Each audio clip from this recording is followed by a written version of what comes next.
Hello everyone, welcome to my channel. Today we are starting the topic hydrocollateral pack. So what is hydrocollateral pack? It is basically hot pack. So hydrocollateral packs are most commonly used. ये बहुत ही commonly use किया जाता है to apply superficial heating to the patient. It the way of conducting heat, the way of applying heat to the tissues is in the form of conducted heat. Conducted heat क्या होता है कि PACS जो होते हैं directly apply किए जाते हैं पेशेंट की स्किन पे और उससे हीट कंडक्ट होती है from the hot pack to the patient's tissue, so it is known as the conducted heat. So hydrocollator pack are commonly known as hot packs. तो इसमें क्या होता है, these pack consist of silicate gel enclosed in cotton fabric containing gel. इन packs के अंदर क्या होता है, सिलिकेट जेल होता है जो कि जेल क्या करता है, जब वो gel has the capacity to hold water. उस जेल की वजह से ये जो हाइड्रोकोलेटर पैक्स होते हैं, they has the ability to hold lot of amount of water. Let me show you how hydrocollator packs look like. ये होते हैं हाइड्रोकोलेटर पैक. इनके अंदर ये जो पॉकेट्स होती हैं, इन पॉकेट्स के अंदर जेल भरा हुआ होता है. ये अलग अलग पार्ट्स के लिए होती है, जैसे कि this is used for cervical, this is used for back and okay. So जो ये पॉकेट्स होती हैं, इन पॉकेट्स के अंदर सिलिकेट जेल होता है. जब ये पूरा पैक हीट किया जाता है, हीट करने के लिए हम क्या करते हैं, ये जो पैक है इसको इस टाइप का apparatus होता है हाइड्रोकोलेटर पैक का, जिसके अंदर इनको डाला जाता है. इस पैक के अंदर बहुत सारे कंपार्टमेंट्स होते हैं लाइक दिस. इस टाइप के कुछ कंपार्टमेंट्स होते हैं जिसके अंदर हम इन पैक्स को डालते हैं और उसके बाद अपैरेटस को ऑन कर देते हैं, जो कि इलेक्ट्रिकली हीट किया जाता है, जिसकी वजह से इन पैक्स के अंदर वाटर होल्ड होता है. और वो वाटर जब होल्ड होता है तो ये जब अप्लाई किया जाता है पेशेंट के पार्ट पे तो ये हीटिंग इफेक्ट देता है. This is how a hydrocollator pack looks like and this is how the apparatus looks like and this is how we put the part into the apparatus for heating, for making a hot pack.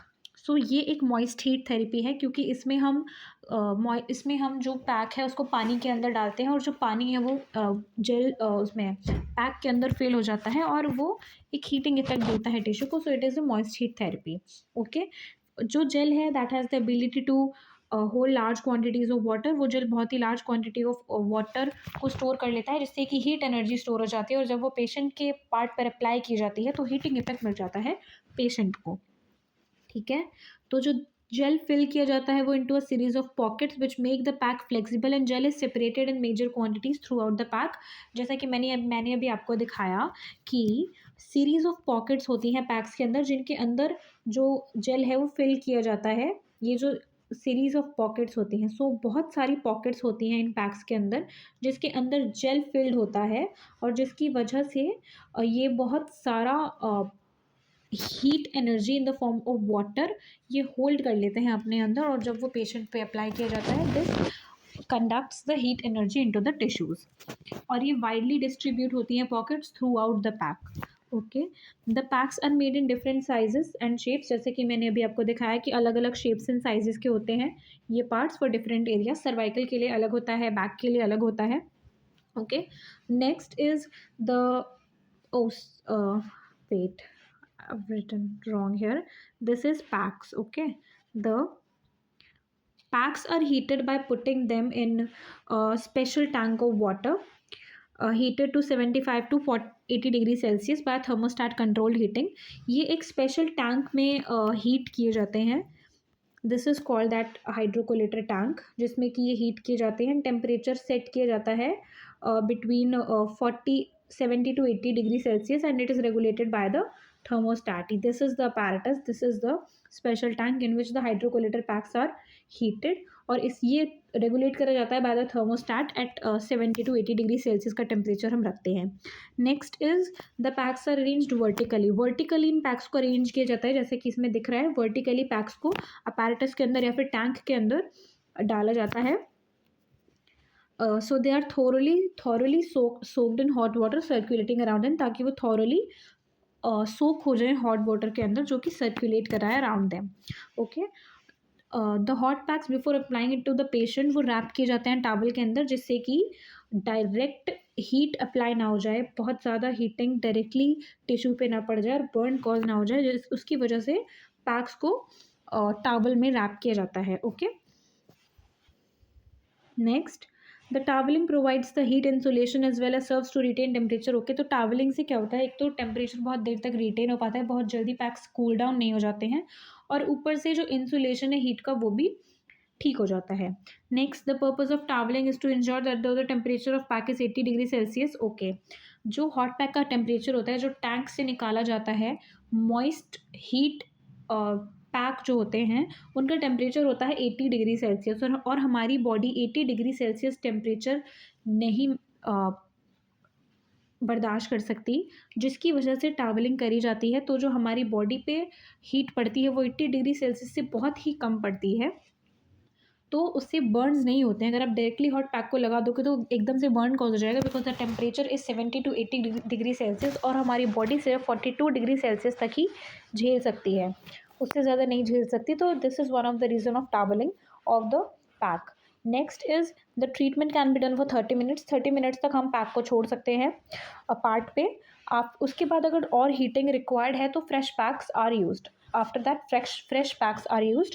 It is used for 30 minutes, and after that, if further heating is required, fresh packs may be used. Next, what are the dangers of moist heat? Okay, तो सबसे पहला danger है water temperature. If the water temperature is very high, it can cause burn. किसी भी heating modality का, किसी भी heating therapy का सबसे पहला danger होता है burn. अगर temperature बहुत ज़्यादा बढ़ गया है तो वो directly आपको burn cause कर देगा, आपके patient को burn cause कर देगा। तो इसलिए thermostatic control बहुत ज़रूरी है, और situation को monitor करना throughout the treatment is very important. Next, careless application of hot pack generates a tremendous amount of heat energy, steam trapped between the pack and the body. Okay, careless application नहीं करनी है, हमेशा टावलिंग करनी है। कहीं से भी अगर आपका टावल इधर उधर से भी कहीं से भी अच्छे से टावलिंग नहीं हुई आपके हॉट पैक की, और वो डायरेक्ट कॉन्टैक्ट में आ गया बॉडी के, तो वो डायरेक्टली बर्न कॉज कर देगा। So you should not be careless, you should monitor the situation continuously throughout the treatment. Next, उसके कुछ थेरेपेटिक यूजेस हैं। Therapeutic uses, indications and therapeutic effects same होते हैं, मैं आप बता चुकी हूँ already. Therapeutic effects, therapeutic uses and indications are same. पहला थेरेपेटिक यूजेस है रिलीफ ऑफ पेन। ठीक है, सबसे पहले क्या होता है, it helps in relieving pain. Hot pack से सुपरफिशियल हीटिंग प्रोवाइड होती है। It helps in heating the tissue superficially, which helps in relief of pain associated muscle spasm.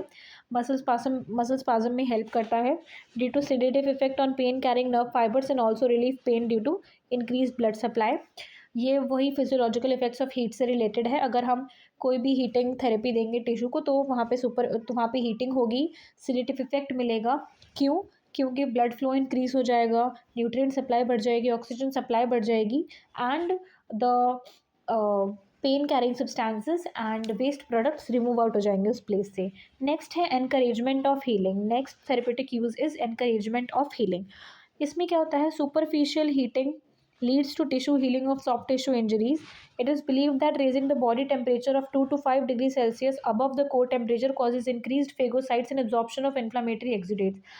Superficial heating से क्या होता है, ओके, तो अगर हम हीटिंग प्रोवाइड कर रहे हैं और अगर बॉडी टेम्परेचर से 2 से 5 डिग्री सेल्सियस बढ़ जाता है टेम्परेचर हमारी बॉडी का, नॉर्मल बॉडी टेम्परेचर से अगर 2 से 5 डिग्री सेल्सियस बढ़ जाता है हमारी बॉडी का, तो वो क्या उसकी वजह से क्या होता है, इट स्टिमुलेट्स द फेगोसाइटोसिस।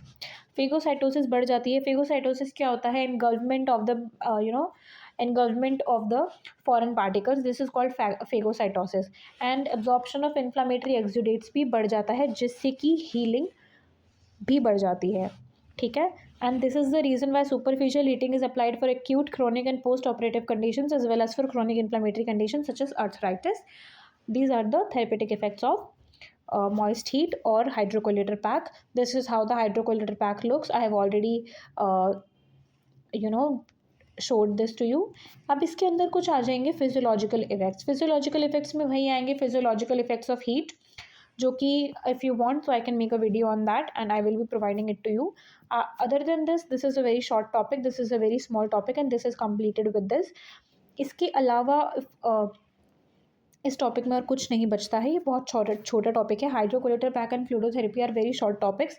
इसमें किसी भी हीटिंग थेरेपी में या फिर किसी भी हीटिंग मोडालिटी में अगर हीटिंग आ रही है तो वहाँ पे फिजियोलॉजिकल इफेक्ट सब में सेम ही आएंगे। इफ़ यू वांट टू आप अगर आपको ये टॉपिक बड़ा करना है तो आप इसमें फिजियोलॉजिकल इफेक्ट्स ही ऐड कर सकते हैं। This is how we have completed the topic. Thank you everyone, bye bye.